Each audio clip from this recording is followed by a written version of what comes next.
Good morning all. आज का हमारा टॉपिक है कोपिंग विद स्ट्रेस। आज हम ये जानेंगे कि एक व्यक्ति किस तरीके से स्ट्रेस का सामना करता है।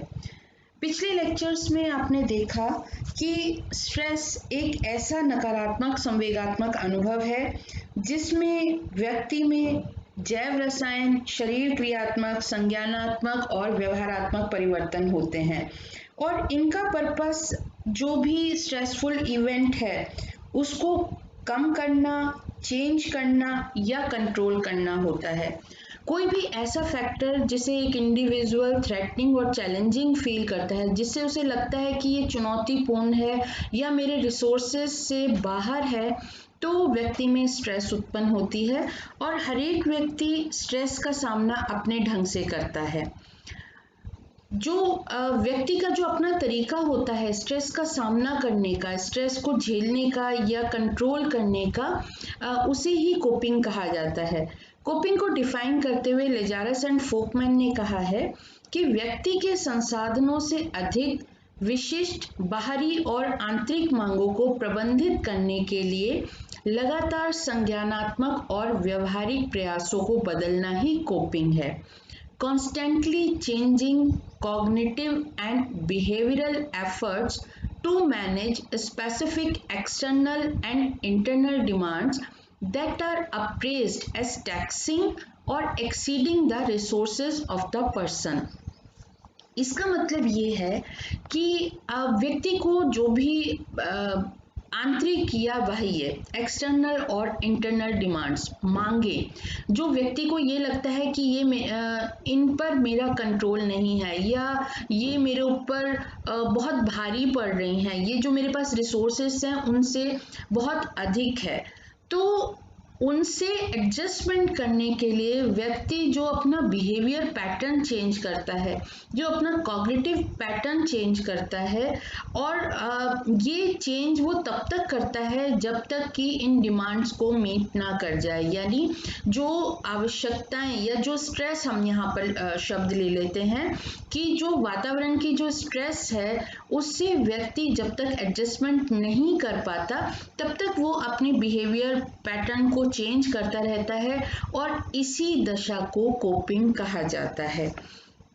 तो इस प्रकार से कोपिंग व्यक्ति का एक विशेष तरीका है स्ट्रेस से एडजस्ट करने का।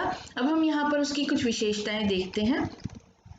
कोपिंग के अंदर व्यक्ति अपनी मेंटल एनर्जी, मानसिक ऊर्जा का यूज करता है और वो इस तरीके से यूज करता है कि जिससे अपने सामने आई हुई स्ट्रेस को वो किसी भी प्रकार से कम कर सके या समाप्त कर सके। कोपिंग अनकॉन्शियस और कॉन्शियस दोनों हो सकती है, चेतन और अचेतन दोनों तरीके से व्यक्ति कोपिंग कर सकता है। यानी उसे पता भी हो सकता है कि वो स्ट्रेस से बचने की कोशिश कर रहा है, वो जानबूझकर भी ऐसा कर रहा हो सकता है और कई बार अनजाने में भी व्यक्ति सबकॉन्शियस तरीके से भी कोपिंग कर रहा होता है। चाहे कोपिंग पैटर्न कॉन्शियस हो या सबकॉन्शियस, उसका अंतिम उद्देश्य व्यक्ति को जो प्रॉब्लम उसके सामने आ रही है उसे सॉल्व करने में मदद करना होता है और वापस उसके नॉर्मल लेवल पर, होमियोस्टेसिस पर व्यक्ति को ले जाना होता है। कोपिंग स्ट्रेटजीज अपने नेचर के हिसाब से पॉजिटिव या नेगेटिव हो सकती है, सकारात्मक या नकारात्मक हो सकती है। सकारात्मकता या नकारात्मकता इस बात पर डिपेंड करेगी कि वो व्यक्ति की जो मेंटल वेलबींग है उस पर पॉजिटिव इफेक्ट डाल रही है या नेगेटिव इफेक्ट डाल रही है। यदि कोपिंग स्ट्रैटेजीज व्यक्ति के मानसिक और शारीरिक स्वास्थ्य पर फायदा कर रही हैं, तो पॉजिटिव इफेक्ट डाल रही हैं, तो उन्हें हम पॉजिटिव कोपिंग स्ट्रैटेजीज कहेंगे। और यदि कोपिंग स्ट्रैटेजीज के कारण व्यक्ति के मानसिक स्वास्थ्य पर नकारात्मक प्रभाव पड़ रहा है तो उसे हम नकारात्मक कोपिंग स्ट्रैटेजीज कहेंगे। कोपिंग बेसिकली व्यक्ति के जो व्यक्तित्व प्रकार है उस पर डिपेंड करती है और व्यक्ति स्ट्रेस का परसेप्शन किस तरीके से करता है, अन्य घटनाओं का परसेप्शन, अनुभव किस तरीके से करता है, इस बात पर काफ़ी हद तक डिपेंड करती है। अभी इसके बारे में हम आगे डिटेल से बात करेंगे, लेकिन इतना मैं आपको बता दूं, हर एक व्यक्ति का पर्सनालिटी टाइप अलग होता है, समस्या का आकलन करने का तरीका अलग होता है और वो किसी भी समस्या समाधान के लिए कौन से तरीके अपनाएगा ये भी पूरी तरीके से अलग होता है। तो एक ही सिचुएशन के लिए दो व्यक्तियों का जो कोपिंग पैटर्न है वो अलग अलग होगा, क्योंकि जो भी व्यक्ति स्ट्रैटेजीज यूज कर रहा है, जो भी रणनीतियां यूज कर रहा है, वो व्यक्ति की अपनी विशिष्ट होती हैं। उनका तरीका, वो किस तरीके से कोई भी स्ट्रैटेजी इम्प्लीमेंट करेगा, वो मेथड अलग होता है। तो कोपिंग कभी भी दो व्यक्तियों के लिए एक समान नहीं होती, उनका अपना इसमें विशिष्ट पैटर्न वो लोग अडेप्ट करते हैं। कोपिंग स्टाइल किसे कहते हैं? कोपिंग स्टाइल या साधक शैली, साधक शैली को एंडलर ने परिभाषित करते हुए कहा है कि कोपिंग स्टाइल व्यक्ति का एक विशिष्ट तरीका है कि वो किस तरीके से जो समस्या युक्त परिस्थिति है उसका सामना करता है। हर एक व्यक्ति का पैटर्न अलग होता है, तो उसे हम कोपिंग स्टाइल कहते हैं। एंडलर ने 3 प्रकार के कोपिंग स्टाइल बताए हैं। Task oriented coping, task oriented coping से मतलब है कि व्यक्ति कोई विशेष प्रकार की एक्टिविटी करेगा और ये जो टास्क है उसका पर्पस प्रॉब्लम को सॉल्व करना होगा, यानी वो इस तरीके से प्रयास करेगा जिससे उसके सामने जो समस्या आई हुई है वो समाप्त हो सके। Second is emotion oriented coping, इसका मतलब है व्यक्ति के संवेगिक प्रतिक्रियाएं, इमोशनल रिएक्शंस इस कोपिंग में इन्वॉल्व होते हैं, यानी कोई वो संवेगात्मक व्यवहार करेगा स्ट्रेस सामने आ जाने पर। And third is avoidance oriented coping, avoidance oriented coping से मतलब है परिहार। इसके अंदर इस कोपिंग स्टाइल में ऐसी एक्टिविटीज आ जाती हैं या ऐसी कॉग्निशंस आ जाती हैं जिनका पर्पस स्ट्रेसफुल सिचुएशन को अवॉइड करना होता है और व्यक्ति इस तरीके से बिहेवियर करता है जैसे कि उसके सामने स्ट्रेस हो ही ना, वो उसे नकार देता है, वो सिचुएशन को ही इग्नोर करना या अवॉइड करना शुरू कर देता है। और आमतौर पर इस तरीके की जो कोपिंग स्टाइल होता है उसका नेचर जो होता है ध्यान भटकाना या जो नॉर्म्स है उनसे डाइवर्जन टाइप का होता है। इसके बाद हम आ जाते हैं coping strategies. Coping strategies basically different types of coping strategies हैं। यहाँ पर हम जो भी रणनीतियाँ अपना रहे हैं उनको अलग अलग श्रेणियों में रख देते हैं। जो डिफरेंट टाइप के कोपिंग मैकेनिज्म, जो कुछ भी हम एक्शंस, रिएक्शंस, बिहेवियरल या इमोशनल जो कुछ भी कर रहे हैं उनको हम व्यक्ति की कोपिंग स्ट्रैटेजीज या कोपिंग स्किल्स, साधक रणनीतियां या साधक क्षमताएं कहते हैं। तो साधक क्षमताएं बेसिकली वो क्रियाएं हैं, वो एक्शंस हैं जिनका पर्पस स्ट्रेसर्स यानी प्रतिबलकों के प्रभाव को कंट्रोल करना, उनको सहन करना, कम करना या समाप्त करना होता है। यानी एक तरीके से व्यक्ति स्ट्रेस को कम करने के लिए विभिन्न स्ट्रेसर्स के आने पर जो विशिष्ट व्यवहार कर रहा है वो विशिष्ट व्यवहार ही कोपिंग स्ट्रैटेजीज हैं। और इन रणनीतियों में जो है आपकी मानसिक रणनीतियां भी हो सकती हैं और व्यवहारात्मक रणनीतियां भी हो सकती हैं, यानी केवल व्यक्ति सोच रहा है उस तरीके के कॉग्निटिव लेवल पर जो फंक्शनिंग हो रही है, और ऐसा भी हो सकता है कि वो वास्तव में कोई एक्टिविटी कर रहा है, कोई काम कर रहा है। तो बिहेवियरल एंड साइकोलॉजिकल दोनों प्रकार की हो सकती हैं। और आमतौर पर जो कोपिंग स्ट्रैटेजीज हैं उनको 3 भागों में रख के अध्ययन किया जाता है। अप्रेजल फोकस्ड कोपिंग स्ट्रैटेजीज मतलब सिचुएशन का मूल्यांकन किस तरीके से कर रहा है उस आधार पर बेस्ड कोपिंग स्ट्रैटेजीज। फिर प्रॉब्लम फोकस्ड यानी समस्या पर आधारित, यानी जो समस्या को ओरिएंटेशन में रख के जो साधक रणनीतियां यूज करी जा रही हैं। And third is emotion focused coping strategies, जिसमें फोकस जो है वो संवेग है। तो ये 3 प्रकार हो गए। अब हम इनकी थोड़ी सी डिटेल देख लेते हैं। अप्रेजल फोकस्ड जो कोपिंग स्ट्रेटजीज होती हैं, यानी ये ऐसी स्ट्रेटजीज होती हैं जिनका नेचर संज्ञानात्मक होता है और एक तरीके से ये व्यक्ति सिचुएशन का, जो भी थ्रेटनिंग सिचुएशन, पर्सन या स्टिमुलस है, उसका व्यक्ति किस तरीके से अप्रेजल कर रहा है, उसके बारे में व्यक्ति के विचार क्या हैं, उनकी ओर निर्देशित होती हैं।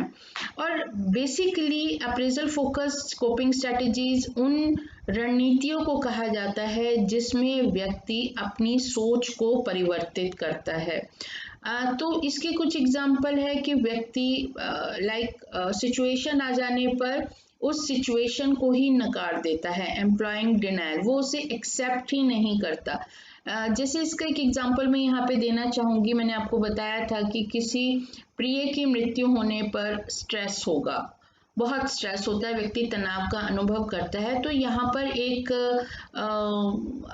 ये कॉमन देखने में आता है कि व्यक्ति ये एक्सेप्ट ही नहीं करता कि उस प्रिय की मृत्यु हो गई है। तो दिस इज एम्प्लॉइंग डिनायल, वो ये चीज एक्सेप्ट ही नहीं करता। और जब आपको लगेगा कि उसकी मृत्यु ही नहीं हुई तो आपको स्ट्रेस भी नहीं होगा। तो ये इस तरीके की स्ट्रैटेजी होती है। एक और है इसमें distancing one self from the problem, जो प्रॉब्लम है, जो समस्या है, उससे खुद को दूर कर लेना। जैसे किसी जॉब पर आपको रोज आना स्ट्रेस हो रही है तो आप उस जॉब को ही रिजाइन करके आ जाते हैं। तो इट्स लाइक दैट। तो इसमें क्या होता है कि इंडिविजुअल या तो अपनी सोच समस्या के बारे में बदल लेते हैं जो कि स्ट्रेस उत्पन्न कर रही है, या अपने उद्देश्य या जो भी उनका पर्पस है उसको चेंज कर लेते हैं। जैसे मैंने आपको 2 अलग अलग एग्जांपल दिए। पहला जो डेथ होने पर डिनायल कर रहे हैं तो वो थिंकिंग बदलना है, एंड दूसरा जॉब छोड़ने वाला जो एग्जांपल दिया वो ऑल्टरिंग देयर गोल्स के अंदर आ जाता है। दूसरा है problem focused coping strategies. Problem focused coping strategies जो हैं वो प्रॉब्लम ओरिएंटेड, स्ट्रेसर ओरिएंटेड होती है, यानी कि समस्या को ही जड़ से खत्म कर दो। तो यदि वो समस्या ही खत्म हो जाएगी तो स्ट्रेस कैसे उत्पन्न होगी? तो इसके लिए जरूरी है कि व्यक्ति कोई इस तरीके का बिहेवियर शो करे जिससे वो समस्या समाप्त हो जाए। व्यक्ति किसी विशेष प्रकार का बिहेवियर करते हैं, उस समस्या का रूट कॉज जानकर, उसका बेसिक वजह जानने के बाद उसको सुलझाने की कोशिश करते हैं, और इसके लिए वो कोई ऐसा व्यवहार, नया व्यवहार सीख भी सकते हैं जो उन्हें पहले से नहीं आता। तो बेसिकली इसमें व्यक्ति को यदि अपनी समस्या के बारे में पता चल जाता है तो उसको समझाना अपने आप आसान हो जाता है, या वो समस्या के समाधान के लिए नए नए तरीके अपनाता है। तो इसमें जैसे एग्जाम्पल के तौर पर यहाँ पे फोकमैन लिजारस ने कोपिंग स्ट्रेटेजी बता रखी है, टेकिंग कंट्रोल, यानी जो सिचुएशन है उसको अपने कंट्रोल में ले लीजिए। इंफॉर्मेशन सीकिंग, उसके बारे में ज़्यादा से ज़्यादा अनुसंधान करें और उसके plus points and negative points के बारे में मूल्यांकन करें, तो आप समस्या को आसानी से सुलझा सकते हैं। तो basically problem focus coping strategies जो होती हैं समस्या के खात्मे का लक्ष्य लेकर चलती हैं। थर्ड टाइप आता है emotion focused coping strategies. Emotion focused coping strategies में इंडिविजुअल स्ट्रेस के साथ जुड़े हुए अपने इमोशंस को कंट्रोल करने की कोशिश करता है, या तो उन इमोशंस को रिलीज कर देता है या उनको डिस्ट्रैक्ट कर देता है और अपनी मेंटल स्टेट को कंट्रोल करता है।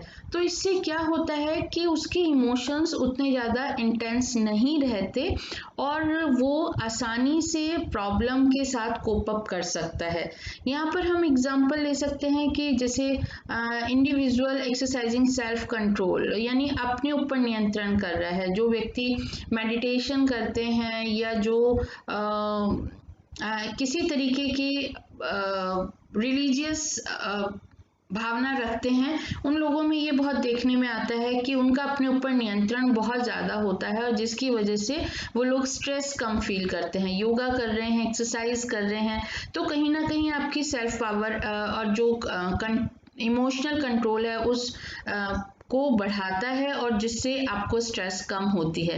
इसके अलावा यदि आप सिचुएशन में पॉजिटिव अप्रेजल करें, आप कहें कि सब जो कुछ भी होता है अच्छे के लिए होता है, पॉजिटिव एस्पेक्ट देखें आप किसी भी घटना का, तो भी स्ट्रेस कम होगा। तो इस तरीके से इमोशन फोकस कोपिंग स्ट्रेटजीज वो स्ट्रेटजीज हैं जिसमें स्ट्रेस के इमोशनल एस्पेक्ट पर काम किया जाता है।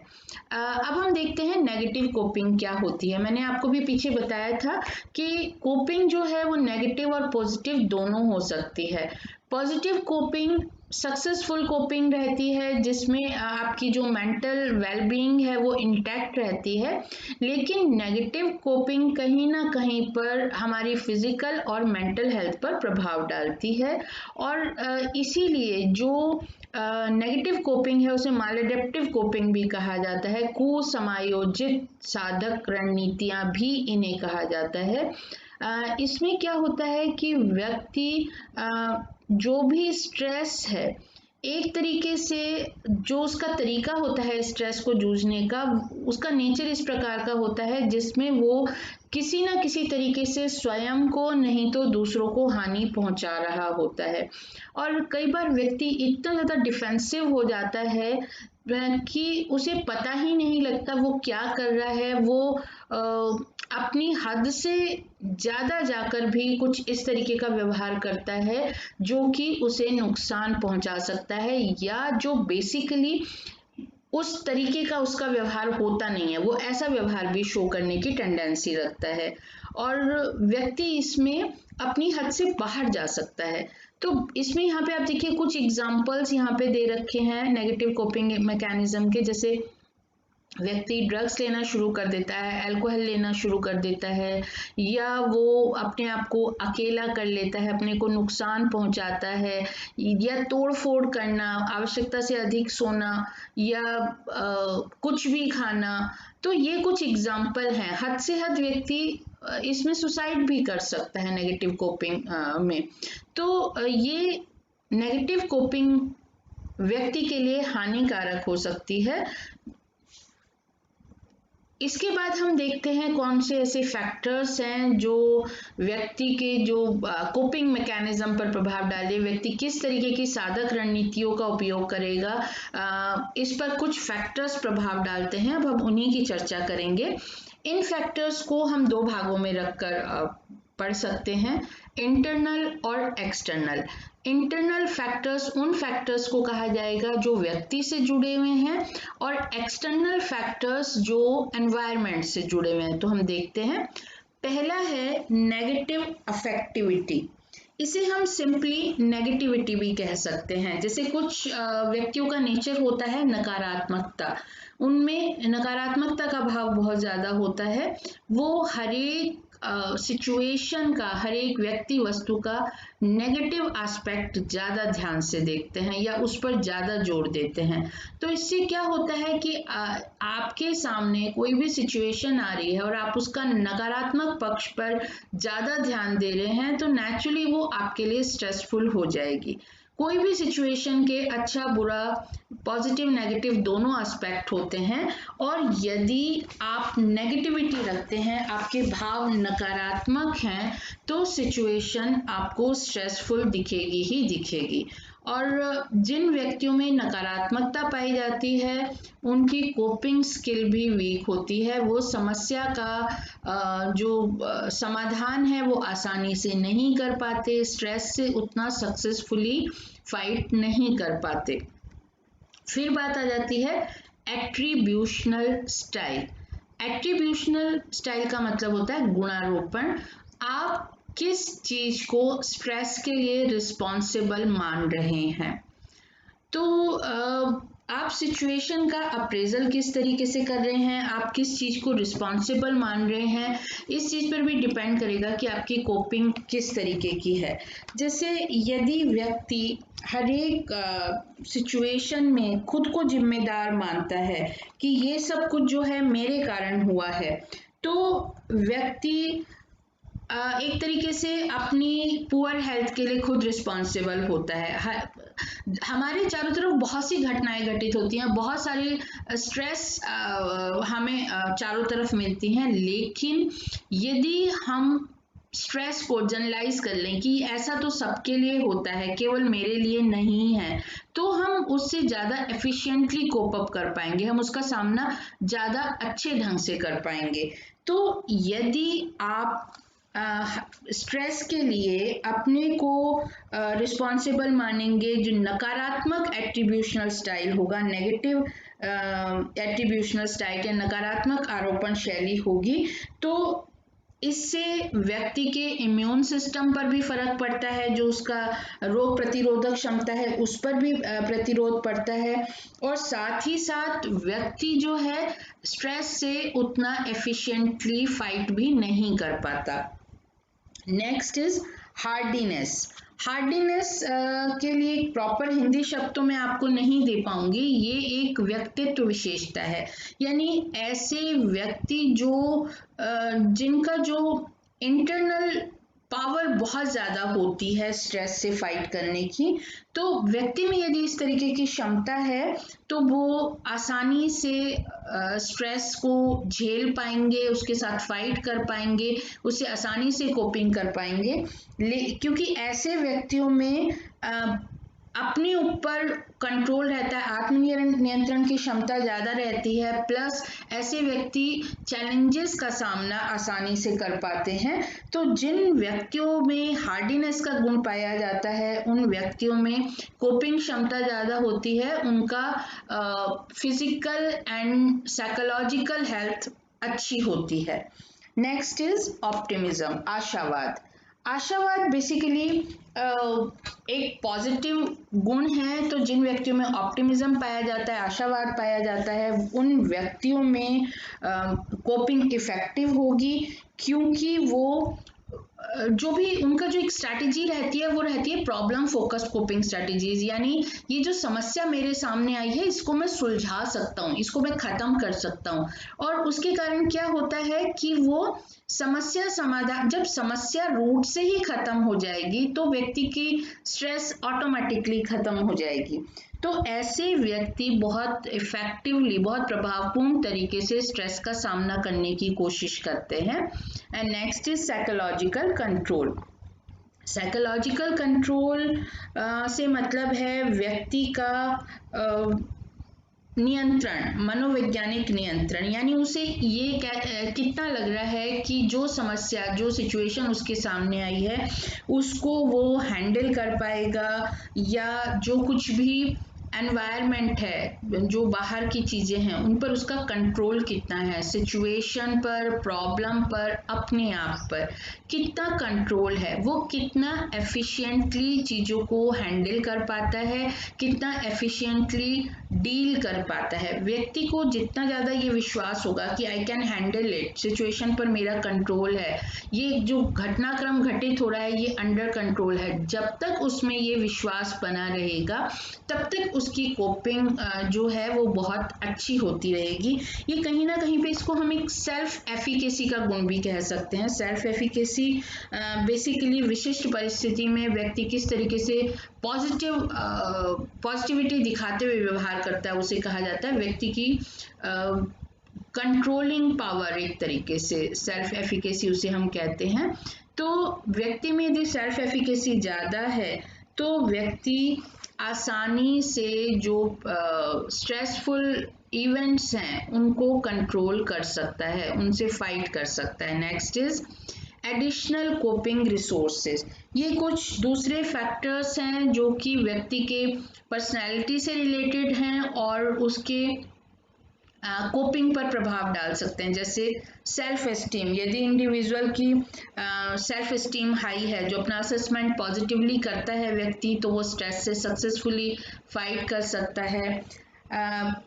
हाई कॉन्शियसनेस, इससे मतलब है कि ये व्यक्ति जो हैं अच्छी आदतें रखते हैं, इनकी जो एक मॉरल वैल्यू है काफ़ी अप होती है, और ऐसे व्यक्ति जो भी नुकसान पहुंचाने वाली घटनाएं हैं उनसे आसानी से बच सकते हैं। पहले से उन्हें पता है ये चीज़ ठीक नहीं है, इसकी वजह से स्ट्रेस उत्पन्न हो जाएगी, तो वो आसानी से उनको पहले ही बिफोर राइजिंग स्ट्रेस उनको अवॉइड कर सकते हैं। हाई ईगो स्ट्रेंथ वाले जो व्यक्ति होते हैं, इनमें भी ये पाया गया है कि ऐसे व्यक्ति आसानी से क्योंकि स्ट्रेस फील नहीं करते, स्ट्रेस का अनुभव ही ऐसे व्यक्तियों को कम होता है, जिसकी वजह से कोपिंग की उतनी ज़रूरत ही नहीं पड़ती। यदि कोपिंग करनी पड़े तो वो भी सक्सेसफुल रहती है। और same with high self confidence, जिनका आत्मविश्वास बहुत ज़्यादा है, ऐसे व्यक्ति भी कोपिंग करने में सक्सेसफुल रहते हैं। Next is social support. Social support से मतलब है व्यक्ति को जो समाज से समर्थन मिल रहा है, सामाजिक समर्थन। जब व्यक्ति समाज में रह रहा है, वो कई व्यक्तियों से जुड़ा हुआ है, उसका परिवार, उसके फ्रेंड्स, उसके रिलेटिव्स, तो जब व्यक्ति स्ट्रेस में होता है तो वो अकेला समस्या सुलझाने में उसको कठिनाई का अनुभव हो सकता है, लेकिन यदि उसे दूसरे व्यक्तियों का सहयोग, प्रेम, समर्थन मिल रहा है तो वो आसानी से समस्या का समाधान कर सकता है, या कठिनाई आने पर उनसे हेल्प ले सकता है। तो यदि व्यक्तियों को सोशल सपोर्ट मिल रहा है तो वो समस्या का समाधान ज़्यादा अच्छी तरीके से कर पाते हैं, उनको अकेलेपन का अनुभव नहीं होता, उनके पास ज़्यादा चॉइसेस होती हैं, ज़्यादा ऑप्शंस होते हैं। तो सोशल सपोर्ट एक बहुत इम्पॉर्टेंट फैक्टर है स्ट्रेस का सामना करने के लिए। Next is living standards. Living standard में ये देखा गया है कि यदि व्यक्ति का लिविंग स्टैंडर्ड सामान्य से उत्तम है तो ऐसे व्यक्तियों को स्ट्रेस होती ही कम है, और दूसरा, वो यदि स्ट्रेस हो भी तो वो उसका कोपिंग, उसका जो समाधान है वो बहुत अच्छी तरीके से कर पाते हैं in comparison to poor living standard वाले person. Next is socio economic status. Same चीज़ यहाँ पर लागू हो जाती है।